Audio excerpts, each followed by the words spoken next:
السلام عليكم، جيسبر تكونوا كاملين بخير وعلى خير. مرحبا بكم في هذا الفيديو اللي جديد واللي صراحه كنت كنتسنى هاد الوقت باش ندير هاد الفيديو، باش نقول لكم اصدقائي المتتبعين، الناس اللي باغيين يدفعوا الفيزا الله يسهل عليهم ولا يسمعهم اخبار الخير، والناس اللي متبعنا باش يعرفوا معلومات على الفيزا. فبغيت نقول لكم بانني الحمد لله بعد عناء طويل خدينا الفيزا ديالنا، فيزا السياحه مدينه عفوا لدوله اسبانيا.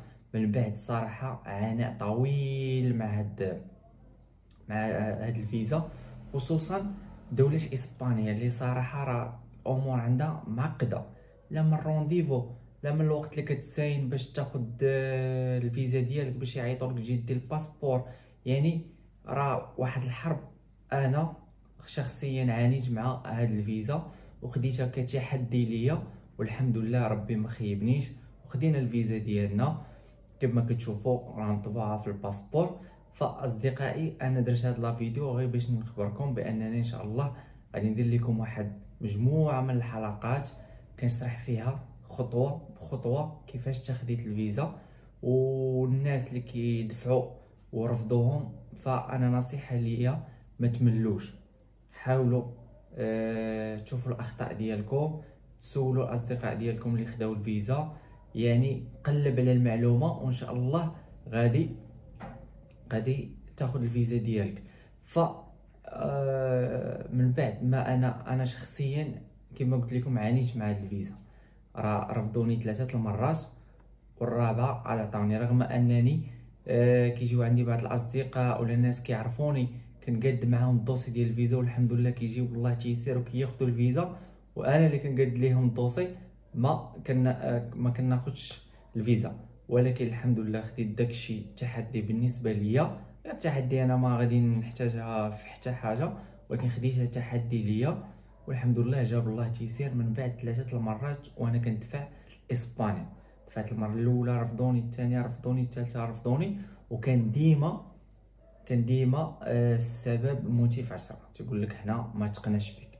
فانا عندي الورقات اللي كنت كندفع بهم، كانت عندي شركه، كانت عندي سوسيتي وانا هو الجيرون ديالها، ولكن الشركه كانت خدامه، يعني ماشي درتها على ود الفيزا ولا لا، بالعكس هذيك هي الخدمه ديالي، وكانت لاكتيفيتي ديالها هي تحويل الاموال.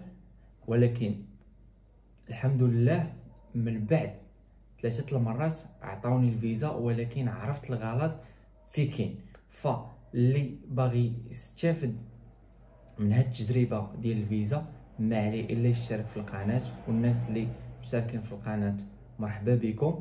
ان شاء الله غادي نحاول نقربكم من الموضوع كامل، فوقاش خديت رونديفو، كيفاش خديتو، شنو الورقات، الناس اللي عندهم سوسيتي غادي نعطيهم كاع الاوراق داكشي اللي حطيت في الدوسي باش عطاوني الفيزا، الاخطاء اللي درت واللي تصلحتهم باش عطاوني الفيزا، الاخطاء اللي كنت كندير باش كانوا كيرفضوا لي الفيزا.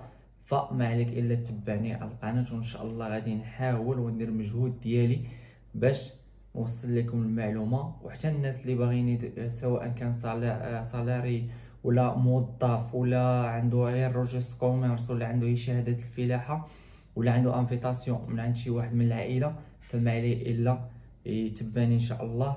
ونحاول نحط لكم تقريبا كل يومين ولا 3 ايام، بحكم انني خدام ما عنديش الوقت بزاف، ولكن غادي نحاول انني كل يومين ولا 3 ايام نحط لكم فيديو غنبدا لكم ان شاء الله كيفاش تاخذ الرونديفو، شنو الورقات اللي خصك تجمع، شنو هما النصائح اللي يقدروا يفيدوك يساعدوك باش تاخذ الفيزا ديالك، شنو هما الاخطاء اللي ما خصكش تطيح فيهم، طريقه الترويج ديال الحساب ديالك. فانا بزاف الناس كيسولوني، ولكن مثلا كيجيب لي الدوسي ديالو كنشوف مثلا الطريقه ديال الترويج ديالو لا علاقه مثلا بالخدمه ديالو. مثلا كتلقى واحد خدام بواحد الصالير ديال مثلا 4000 درهم، 4000 درهم في العام، كنمشيو نقلبو كنحسبو كتعطينا واحد المبلغ، ولكن هو مثلا في الشهر مروج مثلا 30 مليون. كتبين لهم بانك راك كتروج، يعني راه كاينه شي نيه علاش باغي تطلب ديك الفيزا، يعني من غير ان السياحه راه يعني راه باغي تحراق ولا شي حاجه. تما فين كيعطيوك الموتيف 10 كيقولوا لك حنا ما تقناش فيك. فما عليك الا تتبعنا ان شاء الله.